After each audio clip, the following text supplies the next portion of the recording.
Santo Tomás sobre el ser y la esencia. Proemio. Porque un error pequeño al principio resulta grande al fin, como dice el filósofo en el libro de Cielo e Mundo, y el ente y la esencia son lo primero que concibe el entendimiento, según dice Avicena en el libro primero de su Metafísica. Por eso, no sea que se incurra en error por su desconocimiento, hay que decir primero, para disipar la dificultad que puede haber en torno a ellos, qué se entiende por los términos de esencia y de ente, y cómo se encuentran en las diversas clases de seres, y cuál es su relación a las intenciones lógicas, es decir, a los géneros, especies y diferencias. Y porque debemos obtener el conocimiento de los seres simples del de los compuestos y llegar a lo que es anterior partiendo de lo posterior, para que así el aprendizaje resulte más adecuado, comenzando por lo más fácil. Por eso hay que proceder de la significación del ente a la significación de la esencia. Capítulo primero.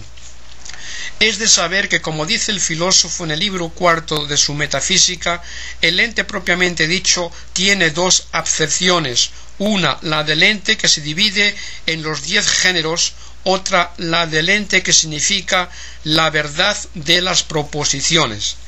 La diferencia entre ellos está en que puede llamarse ente en el segundo sentido todo aquello sobre lo cual puede formarse una proposición afirmativa, aun cuando no tenga en sí misma realidad. En este sentido se llaman ente las negaciones y privaciones. Así decimos que la afirmación se opone a la negación y que la ceguera está en el ojo. En el primer sentido, en cambio, no se puede decir que algo es ente si no tiene en sí alguna realidad.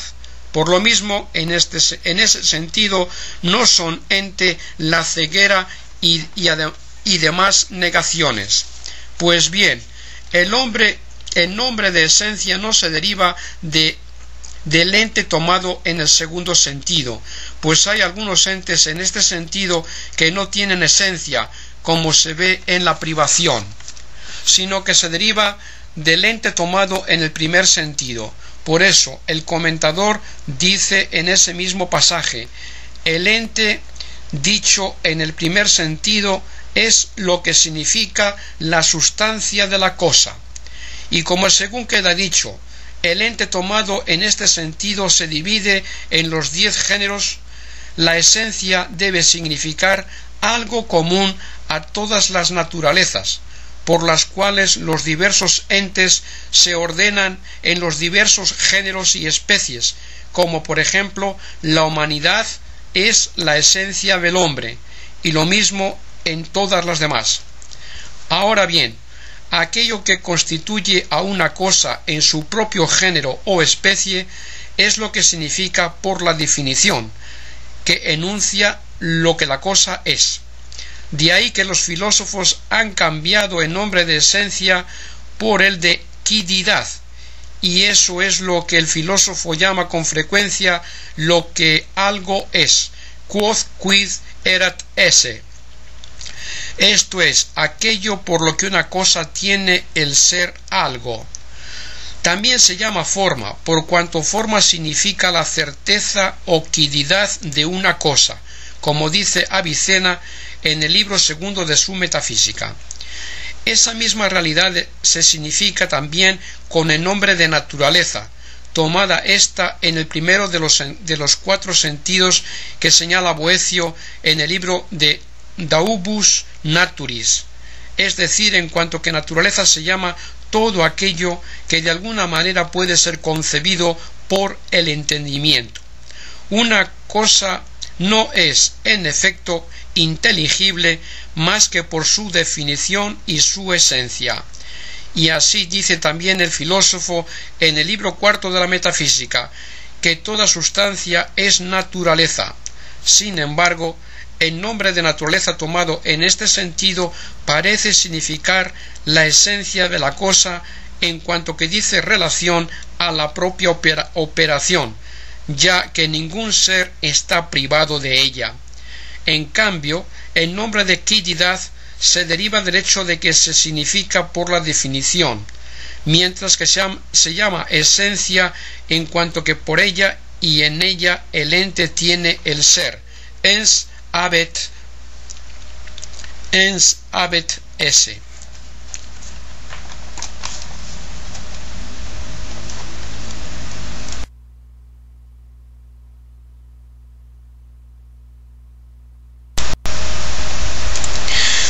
Santo Tomás de Aquino sobre el ser y la esencia, capítulo 2. Ahora bien, el ente absoluta y primariamente se dice de las sustancias y posteriormente y en algún sentido de los accidentes. Por eso la esencia se da en sentido propio y verdadero en las sustancias y en los accidentes de alguna manera y en sentido derivado. De las sustancias unas son simples y otras compuestas, y en unas y en otras se da la esencia, pero en las simples de un modo más verdadero y noble, por tener también un ser más noble, ya que son causa de los seres compuestos, al menos la sustancia primera y simple Dios. Pero como las esencias de esas sustancias nos están más ocultas a nosotros, por eso debemos empezar por las esencias de los compuestos, para que partiendo de lo más fácil resulte la exposición más adecuada o razonable al proceder de lo más fácil. En las sustancias compuestas nos son conocidas la forma y la materia, como por ejemplo en el hombre el alma y el cuerpo. Ahora bien, ninguna de las dos sola es la esencia. Que no lo sea la materia sola es cosa palmaria, ya que una cosa es cognoscible por su esencia y por ella se coloca en su especie o en su género, y la materia no es principio de conocimiento, ni tampoco por ella es determinado algo a su especie o a su género. Esto lo hace sólo aquello por lo cual algo está en acto.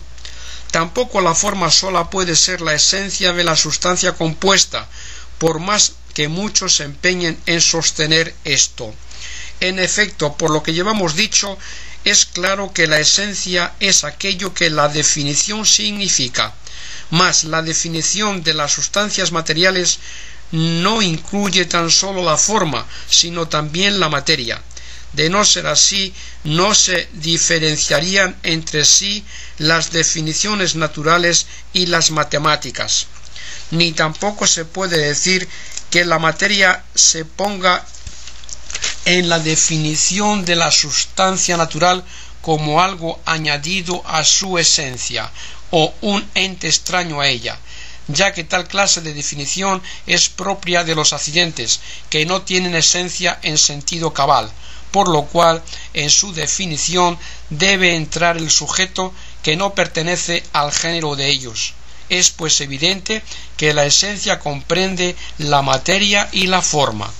Por otra parte, no se puede sostener que la esencia signifique la relación que existe entre la materia y la forma, o algo sobreañadido a ellas, ya que eso sería necesariamente accidente o algo extraño a la cosa y no serviría para conocer la cosa, lo cual se opone a la noción de la esencia.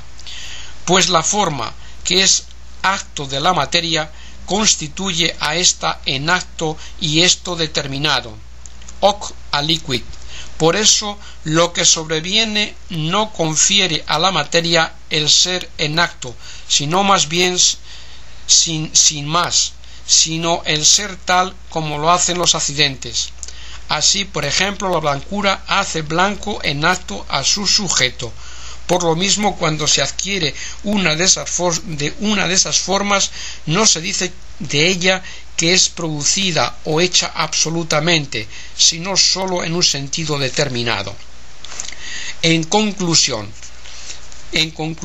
pues, el nombre de esencia en las sustancias compuestas significa el compuesto de materia y forma, Con esto concuerda la afirmación de Boecio en el comentario a los predicamentos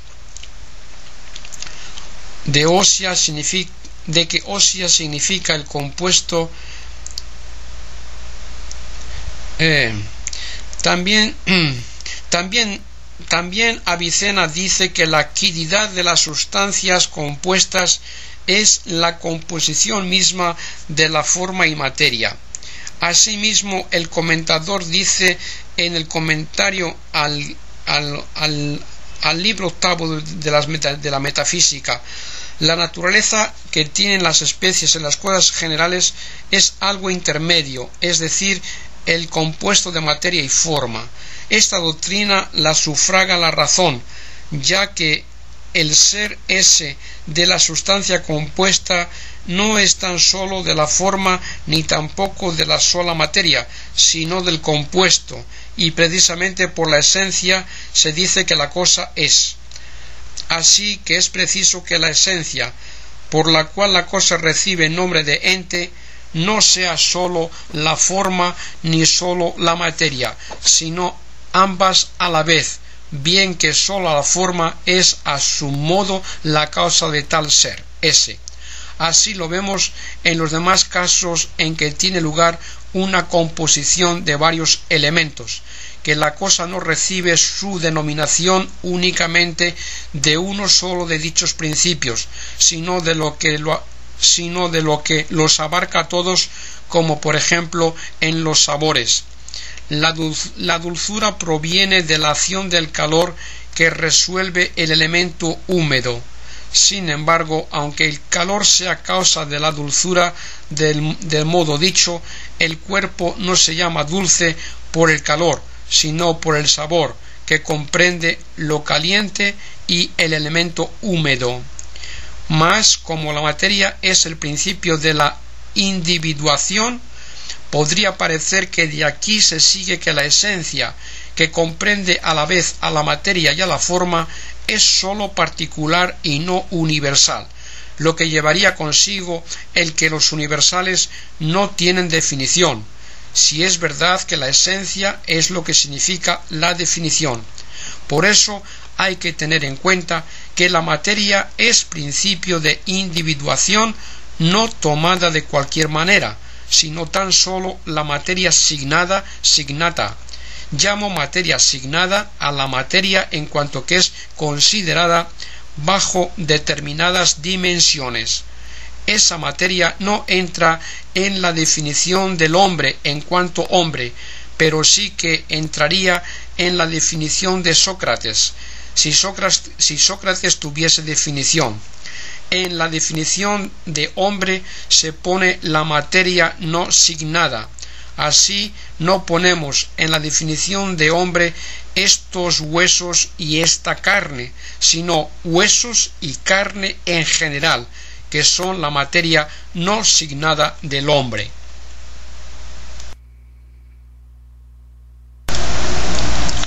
Santo Tomás de Aquino, sobre el ser y la esencia, capítulo 3.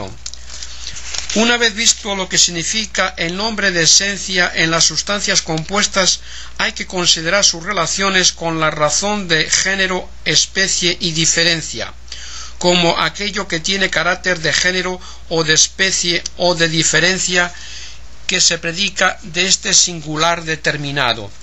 Es imposible que el ser género o especie convenga a la esencia en cuanto que es significada como parte, por ejemplo, la humanidad o la animalidad.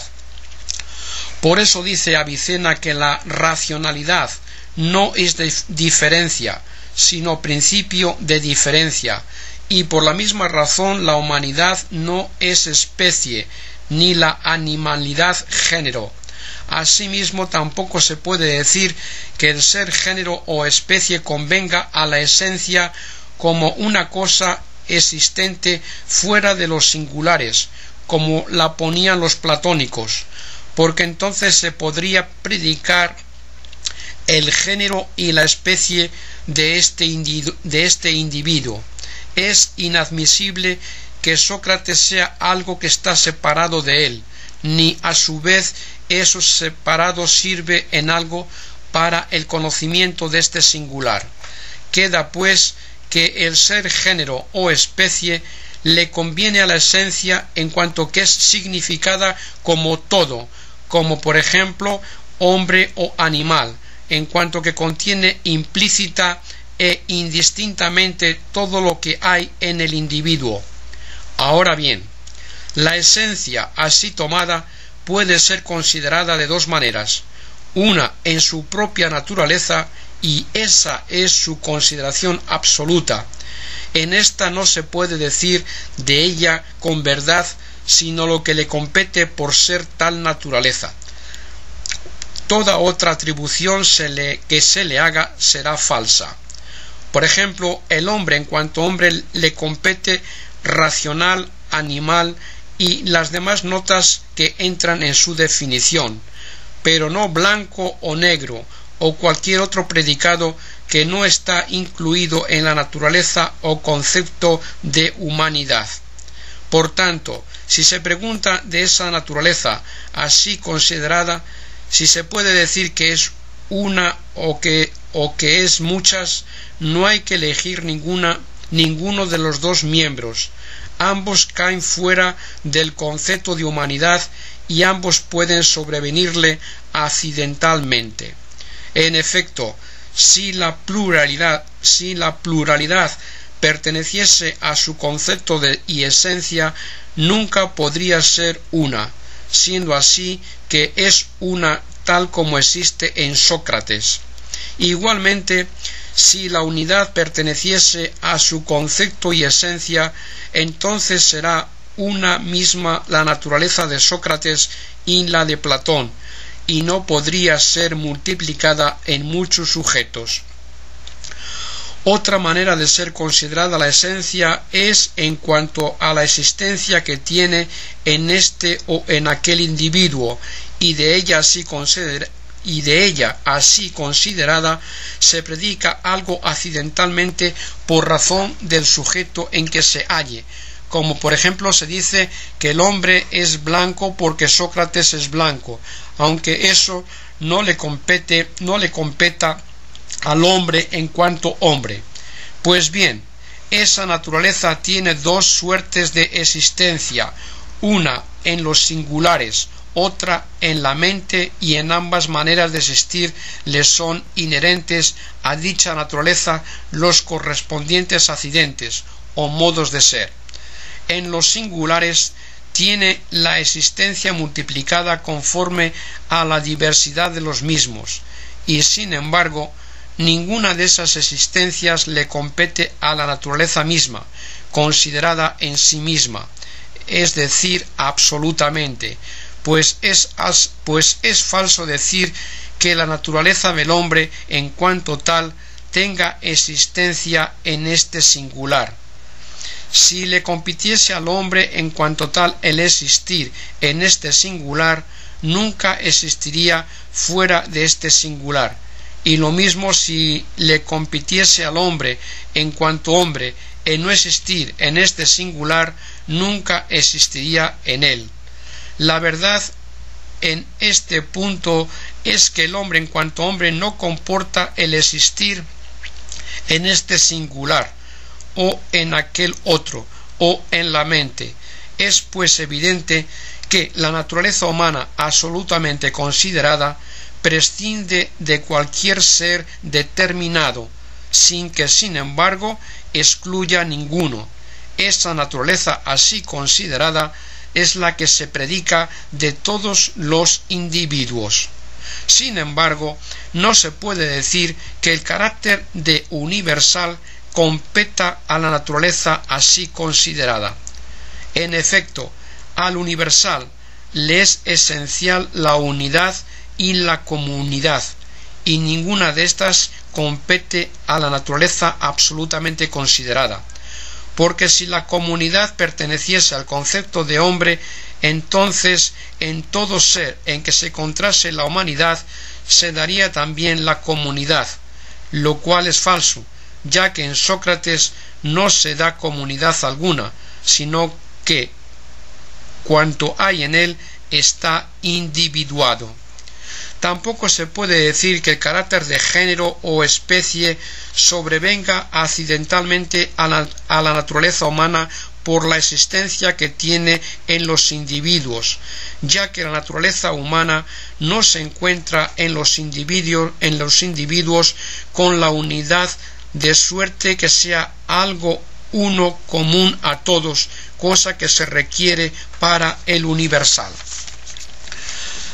La conclusión es, pues, que el carácter de especie le viene a la naturaleza por razón de la existencia que tiene en el entendimiento. En efecto, la naturaleza humana existe en el entendimiento abstraída de todas las notas individuales, y por eso tiene una relación uniforme respecto de todos los individuos que existen fuera de la mente, en cuanto que por igual es pura semejanza de todos y conduce al conocimiento de ellos en cuanto que son hombres. Y porque tiene esa relación a todos los individuos, el entendimiento forma y aplica a esa naturaleza el carácter de especie, por lo cual dice el comentador en el libro primero de Ánima que el entendimiento es el que produce la universalidad en las cosas, y lo mismo dice Avicena en su Metafísica. Mas, aunque esa naturaleza pensada por el entendimiento tenga carácter de universal, por la relación que tiene a las cosas existentes fuera del alma, por ser una única semejanza de todas ellas, sin embargo, en esa existencia que tiene en este o en aquel entendimiento, es una especie entendida particular. Por ahí se ve el fallo del comentador en el libro tercero de Ánima, al pretender deducir de la universalidad de la forma pensada la unidad de entendimiento en todos los hombres. La universalidad de esa forma no se da en cuanto al ser que tiene en el entendimiento, sino en cuanto que dice relación a las cosas como una semejanza suya, algo así como si existiese una estatua material que representase a muchos hombres. Es claro que dicha imagen o figura de estatua tendría su existencia singular propia en cuanto que existiría en esta materia, pero tendría el carácter de comunidad en cuanto que sería común representación de muchos. Y porque compete a la naturaleza humana absolutamente considerada el ser predicada de Sócrates, y en cambio no le compete así considerada el carácter de especie, sino que esta es una de las determinaciones accidentales que la acompañan por la existencia que tiene en el entendimiento. Por eso no se predica el término especie de Sócrates, diciendo Sócrates es especie, cosa que inevitablemente sucedería si el carácter de especie le compitiese al hombre por la existencia que tiene en Sócrates, o considerado absolutamente, es decir, en cuanto que es hombre, ya que cuanto pertenece al hombre en cuanto hombre se predica de Sócrates, y sin embargo el ser predicado compete al género de por sí, ya que se pone en su definición. La predicación es algo que se consuma por la acción del entendimiento que compete y que compone y divide, y que tiene su fundamento en la realidad, a saber, la unidad de aquellos de los cuales uno se predica de otros. Así que el carácter de predicabilidad puede contenerse en esa razón de género que a su vez cobra existencia por la acción del entendimiento. Sin embargo, hay que tener en cuenta que aquello a lo cual el entendimiento confiere el carácter de predicabilidad, componiéndolo con otro, no es la intención misma del género, sino más bien aquello a lo cual el entendimiento confiere intención de género, como por ejemplo lo que es significado por la palabra animal. Con lo dicho queda pues claro cuál es la relación que tiene la esencia o naturaleza al carácter de especie. Este, en efecto, no es uno de aquellos predicados que le convienen a ella absolutamente considerada, ni tampoco uno de los accidentes que la acompañan por la existencia que tiene fuera del alma, como por ejemplo la blancura o la negrura, sino que es uno de los accidentes que la acompañan por razón de la existencia que tiene en el entendimiento. Así es como le compete a la esencia el carácter de género o de diferencia.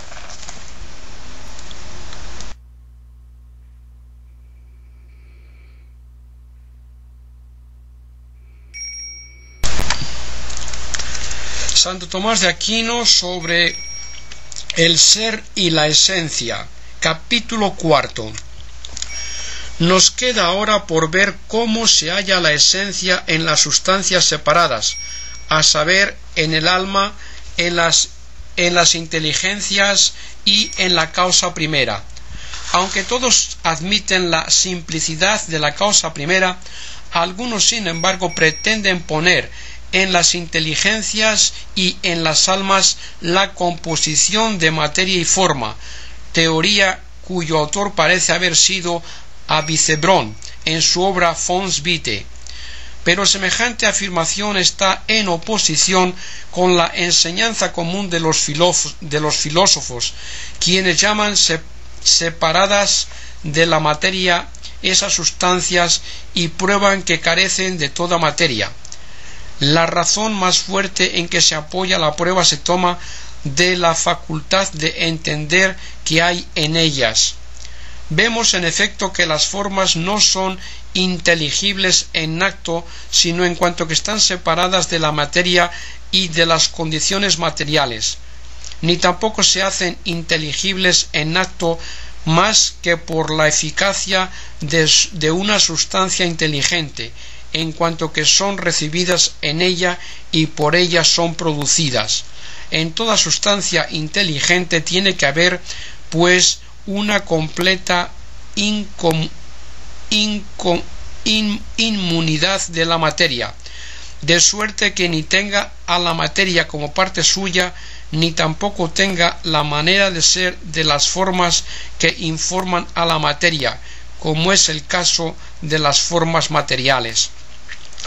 Ni vale decir que lo que impide la inteligibilidad no es una materia cualquiera, sino tan solo la materia corporal, pues si eso sucediese por razón solo de la materia corporal, como la materia no es corporal, sino en cuanto que es sujeto de la forma corporal, entonces debería tener eso la materia, es decir, el impedir la inteligibilidad por razón de la forma. Eso es imposible, ya que también la forma corporal es inteligible en acto, lo mismo que las demás formas cuando son abstraídas de la materia. Así que ni en el alma ni en la inteligencia hay composición alguna de materia y forma, entendida la materia como la vemos en las sustancias corporales. Lo que sí hay en ellas es composición de forma y ser, ese, por lo cual se dice en el comentario a la 9ª proposición del libro de Causis que la inteligencia es algo que tiene forma y ser. Forma tiene en ese pasaje sentido de quididad o naturaleza simple. ¿Cómo puede ser eso? Es fácil de ver.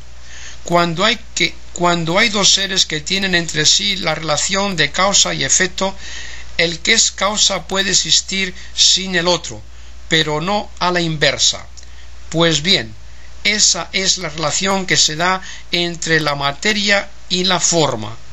La forma confiere el ser a la materia, y por eso es imposible que exista la materia sin la forma, mientras que lo que mientras que no lo es que exista la forma sin la materia. La forma, en efecto, en cuanto forma, no depende de la materia, y si se dan algunas formas que no pueden existir sino en la materia, eso lo tienen por la distancia que las separa del primer principio, que es el acto primero y puro. Pero las formas que más se acercan al primer principio son las formas que subsisten por sí, sin la materia. No es propio de la forma en toda su extensión el necesitar de la materia, como queda dicho. Esas formas son las inteligencias. Por consiguiente, no es necesario que las esencias o quididades de esas sustancias sean algo distinto de la forma misma. Esta es, pues, la diferencia que existe entre la sustancia compuesta y la simple, que la esencia de la sustancia compuesta no es sólo la forma, sino que abarca tanto a la forma como a la materia, y en cambio la esencia de la sustancia simple es sólo forma, es sólo la forma. De ahí se derivan otras dos diferencias. Una es que la esencia de la sustancia compuesta puede ser significada como todo y como parte, lo cual le viene por razón de la asignación o individuación de la materia, como hemos dicho. Por eso no atribuimos a la cosa misma la esencia de la cosa compuesta. Por eso no atribuimos a la cosa misma la esencia de la cosa compuesta tomada de cualquier manera. Así no se puede decir que el hombre sea su quididad. La esencia de la sustancia simple, en cambio, que es su forma, no puede ser significada sino como todo, ya que en ella no hay algo distinto de la forma que sea como el sujeto que la reciba. Por eso, como quiera que se tome a la esencia de la sustancia simple, se puede predicar de ésta. Fundándose en eso, Avicena dice que la quididad de la sustancia simple es lo simple mismo, ya que no hay algo distinto que la reciba. La segunda diferencia es que las esencias de las cosas compuestas, por el hecho de ser recibidas en la materia designada, se multiplican conforme a la división de ésta, de lo cual resulta que algunas cosas son idénticas en especie y diversas en número. Por el contrario, la esencia de la sustancia simple, al no ser recibida en la materia, no puede presentar tal multiplicación. Por eso se sigue necesariamente que en tal clase de sustancias no se dan muchos individuos de la misma especie, sino que en ellos hay tantas especies como individuos, como dice expresamente Avicena.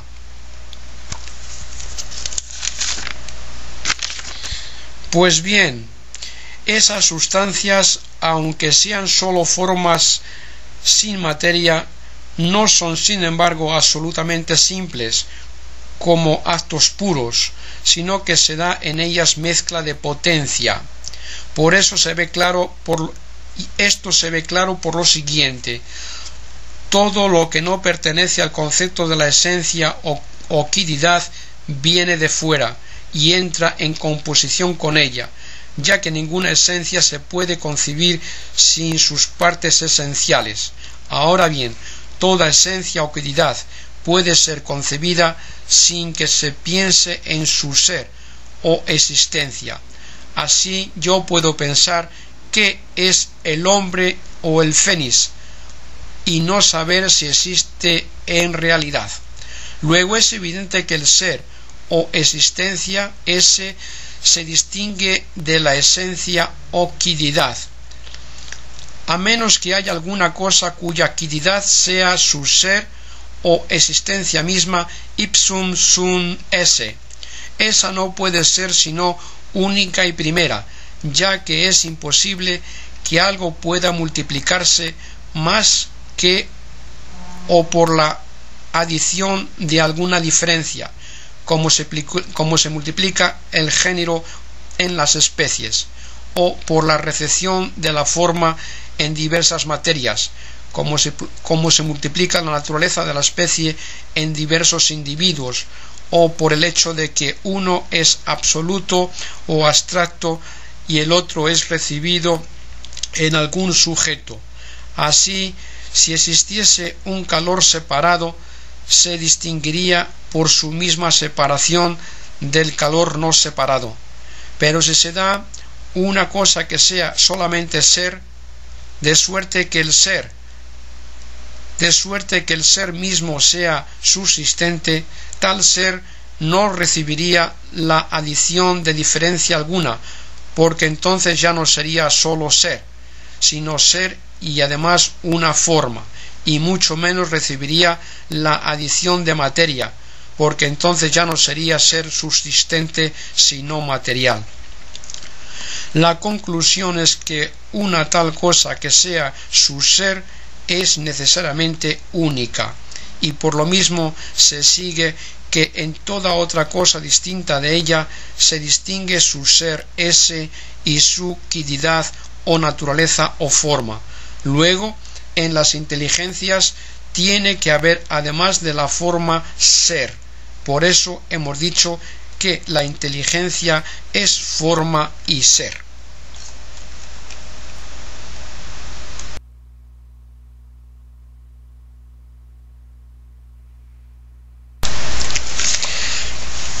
Santo Tomás de Aquino sobre el ser y la esencia, capítulo 4.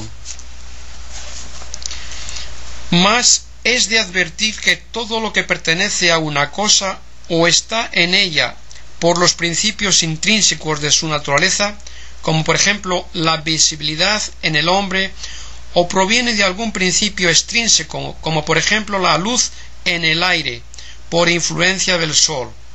Ahora bien, es imposible que el ser mismo sea causado por la forma o quididad misma de la cosa, entendida como causa eficiente, porque entonces una cosa sería causa de sí misma y se daría la existencia a sí misma, lo cual es imposible.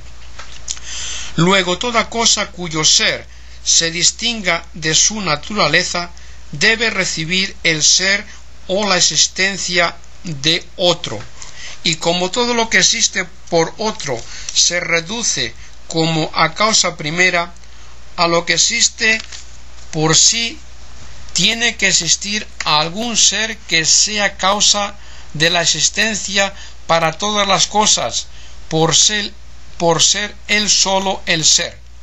De lo contrario se entablaría un proceso infinito en el orden de las causas, puesto que toda cosa que no sea solo ser tiene causa de su ser o existencia, como hemos dicho. Queda pues claro que la inteligencia es forma y ser, y que tiene el ser recibido del primer ser, que es solo ser. Este es la causa primera, que es Dios. Por otra parte, todo lo que recibe algo de otro ser se halla en potencia respecto de eso que recibe, y lo que en él es recibido es su acto.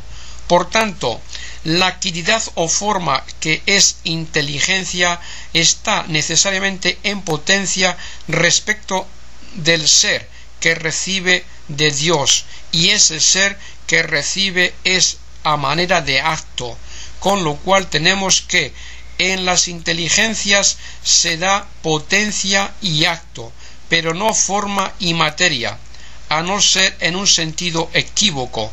Por eso también el ser sujeto paciente, el recibir, el ser sujeto y todas las demás denominaciones que parecen competir a las cosas por razón de la materia, convienen de una manera equívoca a las sustancias intelectuales y a las corporales, como dice el comentador en el libro tercero de Ánima, y como según hemos dicho, la quididad de la inteligencia es la inteligencia misma. Por eso su quididad o esencia es lo mismo que es ella, y su ser, recibido de Dios, es aquello por lo cual subsiste a la realidad. De ahí que algunos digan que esas sustancias se componen de aquello por lo que es y de lo que es, o de lo que es y del ser, en expresión de Boecio. Toda vez que en las inteligencias hay potencia y acto, no será difícil descubrir en ellas multitud, cosa imposible si no existiese en ellas ninguna potencia. Por eso dice el comentador en el libro tercero de Ánima que si desconociésemos la naturaleza del entendimiento posible, no podríamos encontrar multitud en las sustancias separadas. La distinción entre ellas está determinada por el grado de potencia y acto de cada una, de suerte que la inteligencia superior, que se acerca más al acto primero, tiene más de acto y menos de potencia, y así sucesivamente hasta llegar al alma humana, que ocupa el último puesto en la escala de las sustancias intelectuales. De ahí que su entendimiento posible es a las formas inteligibles lo que la materia prima, que ocupa el último puesto en la serie de las cosas sensibles, es a las formas sensibles, como dice el comentador en el libro tercero de Ánima. Por esa razón la compara el filósofo a una tabla en la que no hay nada escrito. Por eso mismo, porque entre todas las demás sustancias inteligibles es la que más tiene de potencia, se aproxima al modo de ser de las cosas materiales, hasta el punto de que una cosa material es asumida a participar de su ser, y así de la unión del alma y del cuerpo resulta un solo ser, en un solo compuesto, si bien tal ser en cuanto que es del alma no depende del cuerpo. Siguiendo este orden, se dan después de esa clase de forma que es el alma otras formas que tienen más de potencia y se aproximan más a la materia, de suerte que no existen sin la materia. También en ellas se da un orden gradual hasta llegar a las formas primeras de los elementos, que son las que más se aproximan a la materia. De ahí que no tienen ninguna otra actividad que la que exigen las cualidades activas y pasivas y las demás que disponen a la materia para recibir la forma.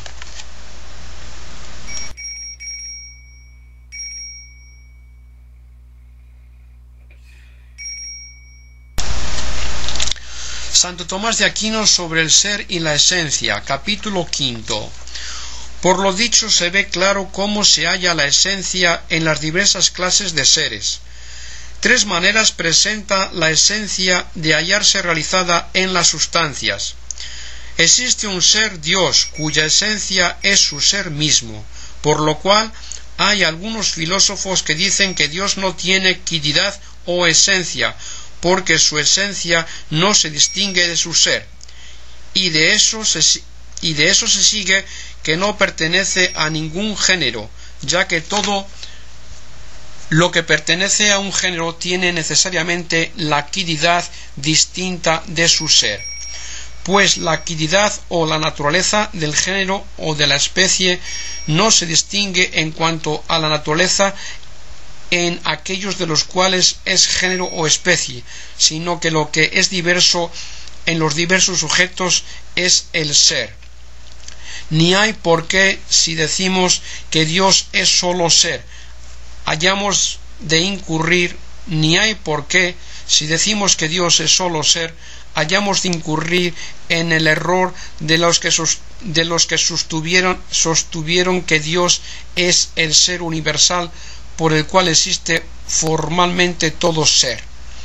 porque el ser que Dios es de tal condición que no se le puede hacer ninguna adición. De ahí que por su misma puridad es un ser distinto de todo ser. Esa es la razón por la cual en el comentario de la 9ª proposición del libro de Causis se dice que la individuación de la causa primera, que es solo ser, se tiene por la pura bondad de ella. En cambio, el ser común, así como no incluye en su concepto ninguna adición, así tampoco incluye en su concepto la exclusión de adición, pues si así fuese no se podría concebir que existiese cosa alguna en la cual al ser se añadiese algo. Asimismo, no por ser solo ser, le han de faltar las demás perfecciones o excelencias. Muy al contrario, posee todas las perfecciones que hay en todos los géneros, por lo cual se le llama absolutamente perfecto, como atestiguan el filósofo y el comentador en el libro 5 de la Metafísica, aunque las posee de una manera más excelente que los demás seres, ya que en él son una sola entidad y en los demás son diversas. La razón de ello es que todas esas perfecciones le competen en razón de su ser simple. Es como si alguien, por una sola cualidad, pudiese ejercer las operaciones de todas las cualidades. En esa única cualidad poseería todas las cualidades, pues de la misma manera tiene Dios en su mismo ser todas las perfecciones. La segunda manera de hallarse la esencia es la que se da en las sustancias intelectuales creadas, en las cuales el ser es distinto de su esencia, aunque la esencia existe sin materia. Su ser, por tanto, no está separado, sino que es recibido y por lo mismo limitado y restringido a la capacidad de la naturaleza que lo recibe. En cambio, su naturaleza o quilidad es absoluta o separada, no residiendo en alguna materia. Por eso se dice en el libro de Causis que las inteligencias consideradas hacia abajo son infinitas y consideradas hacia arriba finitas. Son finitas en cuanto a su ser, que lo reciben de una causa superior, pero no son finitas en la perspectiva hacia abajo, ya que sus formas no están coartadas a la capacidad de alguna materia que la reciba. Por lo mismo, en esas sustancias no se da pluralidad de individuos en una misma especie, como hemos dicho, fuera del alma humana, por su unión al cuerpo. Y aunque su individuación depende ocasionalmente del cuerpo en cuanto a su incoación, ya que no llega a tener ser individual, sino en el cuerpo cuyo acto es, no por eso, una vez desaparecido el cuerpo, debe desaparecer su individuación, porque teniendo su ser independiente, una vez éste ha sido individualizado por haber llegado a ser forma de este cuerpo, el ser perdura siempre individualizado.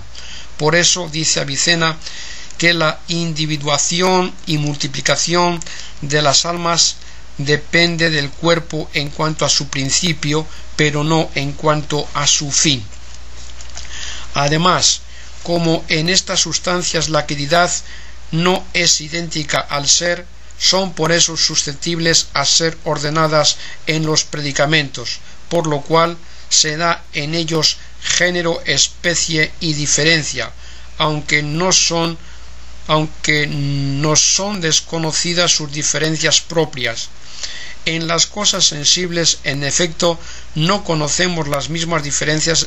En las cosas sensibles, en efecto, no conocemos las mismas diferencias esenciales.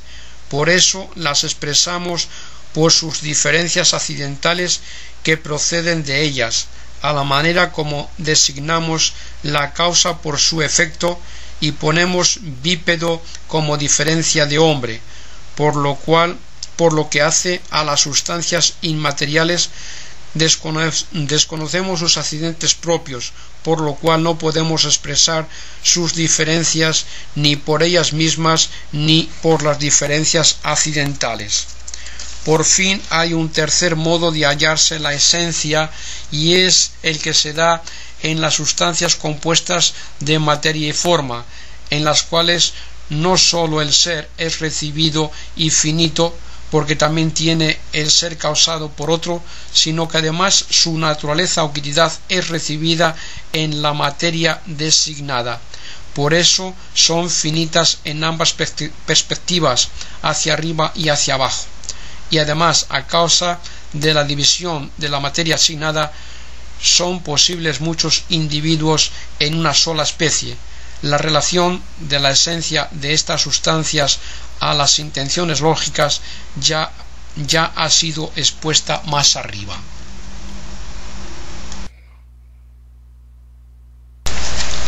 Santo Tomás de Aquino sobre el ser y la esencia, capítulo 6. Fáltanos ahora ver cómo se halla la esencia en los accidentes, pues ya hemos dicho cómo se halla en todas las clases de la sustancia.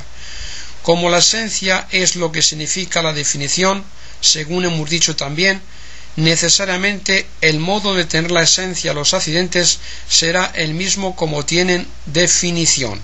Ahora bien, tienen una definición incompleta, ya que no pueden ser definidos sino poniendo el sujeto en su definición. La razón de ello es que no tienen su ser en sí independiente del sujeto. Así como de la unión de la materia y de la forma resulta un ser sustancial, así del accidente y del sujeto resulta un ser accidental, cuando el accidente sobreviene al sujeto.